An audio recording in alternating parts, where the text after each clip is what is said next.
start? At 7:30 we have other reports, principal's report. You do the safe school deal now, or?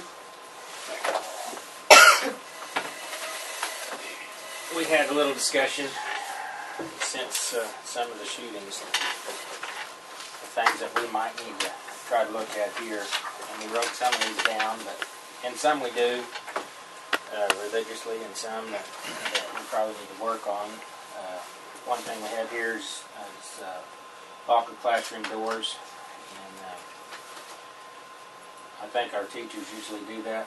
They do leave them open, but it's something that I'll discuss with them tomorrow at the teachers meeting a little bit. Our outside doors is another issue. They're usually open for people to come in. In our discussion, you know, we talked about locking those doors. We talked about putting a buzzer system out to let people in. And that's about $1,500 to $2,000 per door if you do the buzzer system plus your security cameras. We talked about, you know, putting solid doors instead of glass doors, but I think, you know, if you're looking at the front here, even if you put solid doors in there, you still got this whole wall of glass, so another thing to think about. There is something that I do think we need to do. The doors in the elementary, they're old. Going in both sides of that, we probably need to look at getting new doors there that are better than what we do have. And I think one of the classrooms needs a lock put on it. So there is some things that we probably need to do over there to make things a little safer than what it is. That'll be something the board needs to advise us on if you want us to check into doors and those kind of things, but we probably need that. We talked about, you know, the gym doors being locked at all times and even in the back. And that's another issue, kind of. Sometimes they're locked, sometimes they're not. We have kids come in those back doors, you know, between hours, and so I think it's a deal that if we decide that's what we need to do, that's what we'll do. I think we've got one classroom maybe that the speaker's not working, and we are called and trying to get someone to come out and check on that. So just to make sure that we're as safe as we can be. So some of these things that we're going to try to do, you know, with locking the doors, and we're going to try to lock the hallway doors. We still have to get in this hallway here. You know, you try to protect as much as you can, I guess. So we're going to start locking those. And we still have between hours kids will go in and out, but I guess between hours will be a little safer.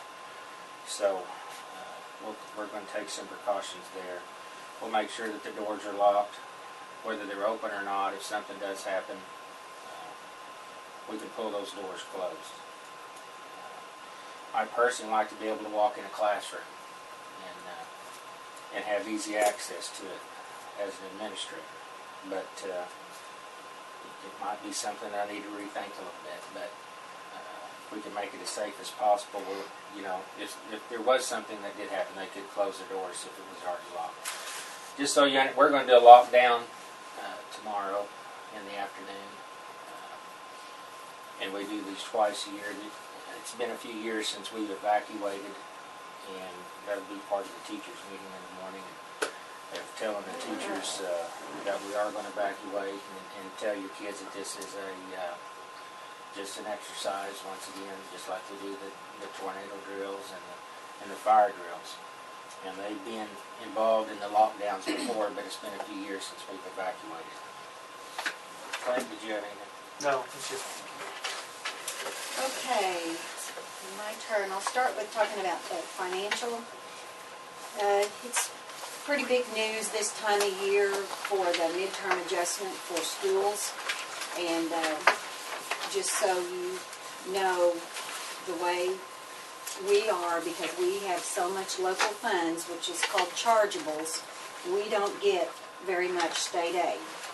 And our state aid, when you look at the calculation page and all the backup documentations is all a result of transportation.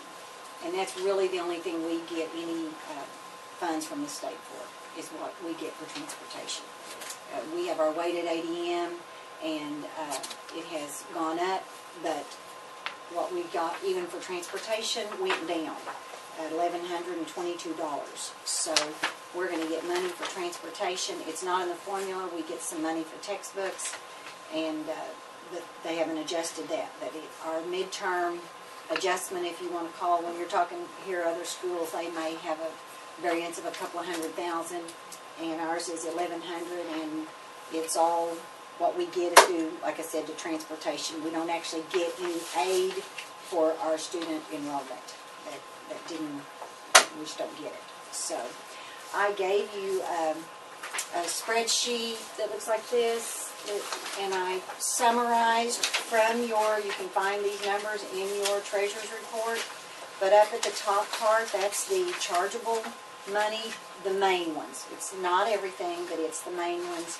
And so if you look at that, the first column is the total of what we received last school year. So gross production last school year, we had $486,134.04. July through December of last year, we had received $271,257.11, and that's where we're down.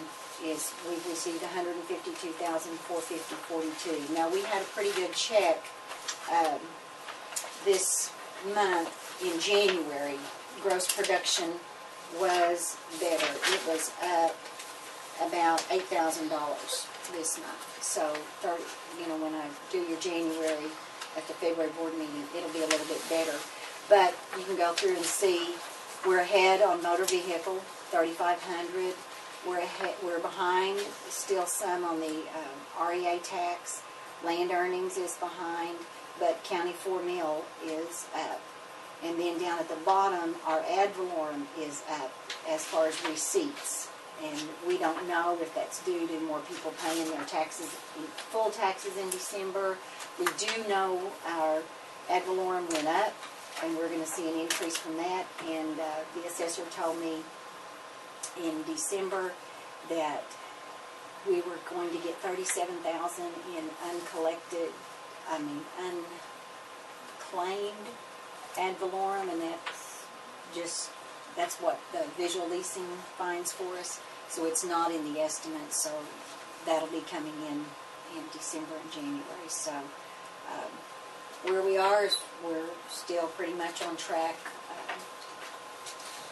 to what we expected, and it'll just depend on if gross production, if it goes up the next few months, if we can it keeps increasing, then things will be a little bit better. We're on track right now with where we are. I would project an $861,000 carryover, so that's down from last year, but our income is down. So when you look at how much it's down, if we can still keep that kind of carryover, we're holding pretty tight on and doing pretty well with expenses. So that's kind of where we are on finances. Any questions on any of that before I move on?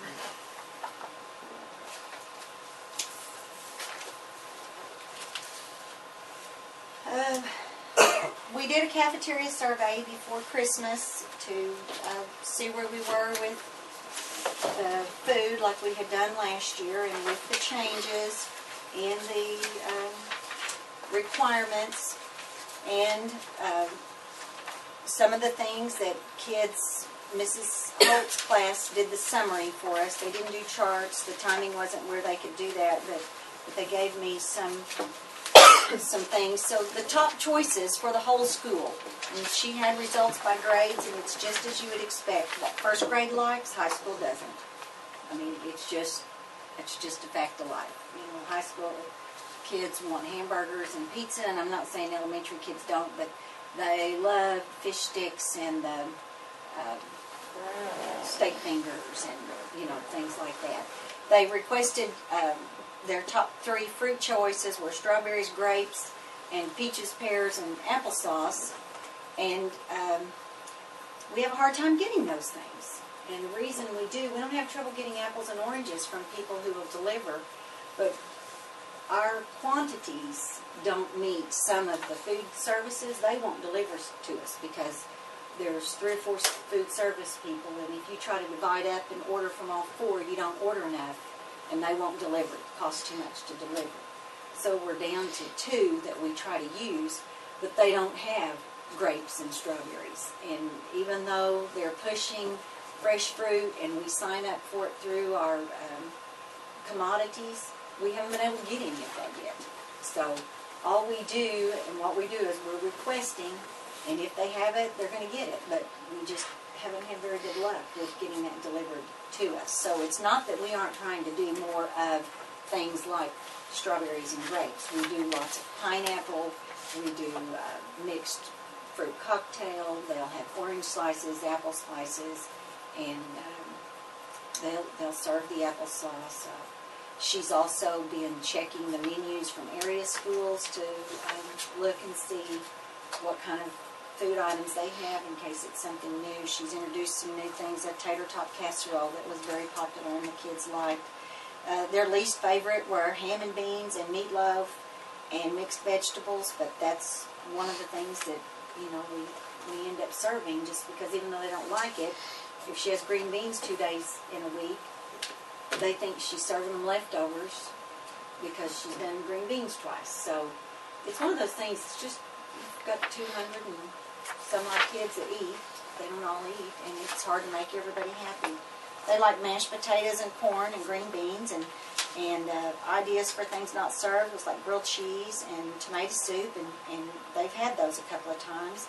They want peanut butter cookies, but we have someone with peanut butter allergies, so that limits us being able to use peanut butter products when you have those allergies.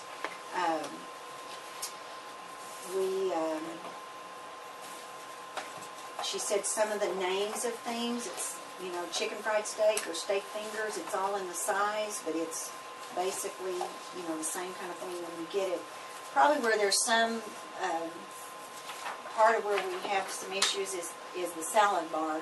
Anything we put on the salad bar has to be thrown out every day if it's not eaten. And so, for instance, I had her do a check for me to tell me, and she said the salad, so they try to not put out too much so that it's not thrown away, but and try to time to figure out how much to give so that people that want a salad can get it. But she said typically they they've been throwing about half their lettuce away.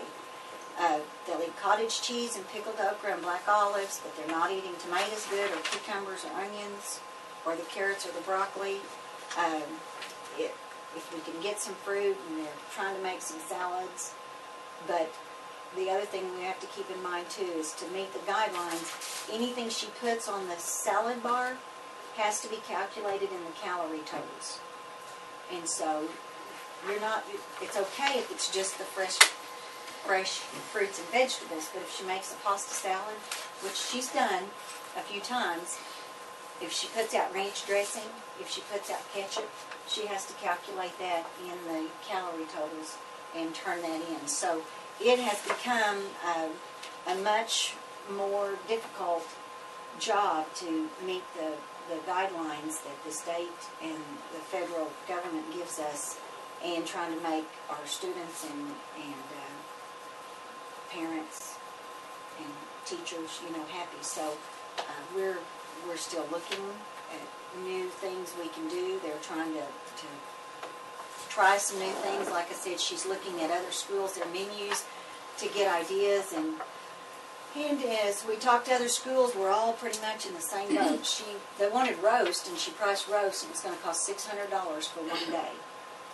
The Waynoka Board of Education went into executive session January 22nd, 2013 at 8:40 p.m. to discuss the resignation of Peggy Constantine, superintendent, effective June 30th, 2013, and possible discussion of replacement of compliance with 25 Oklahoma Statutes, Section 307B1.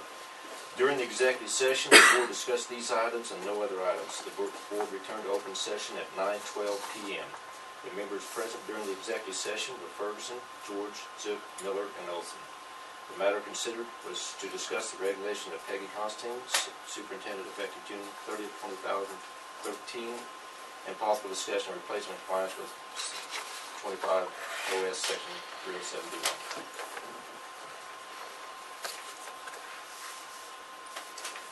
Okay. Vote to accept or not to accept the resignation of Peggy, Constantine Superintendent. Need a motion on that. I'll make a motion. Second. Rick? No.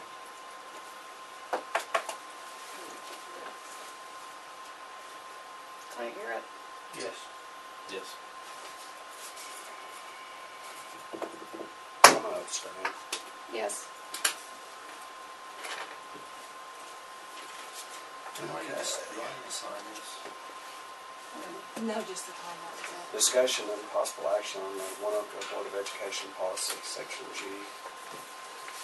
I'll make a motion that we approve it as amended at our last meeting. Second. Clint? Yes. Yes. Yes. Yes. Yes. Motion to adjourn.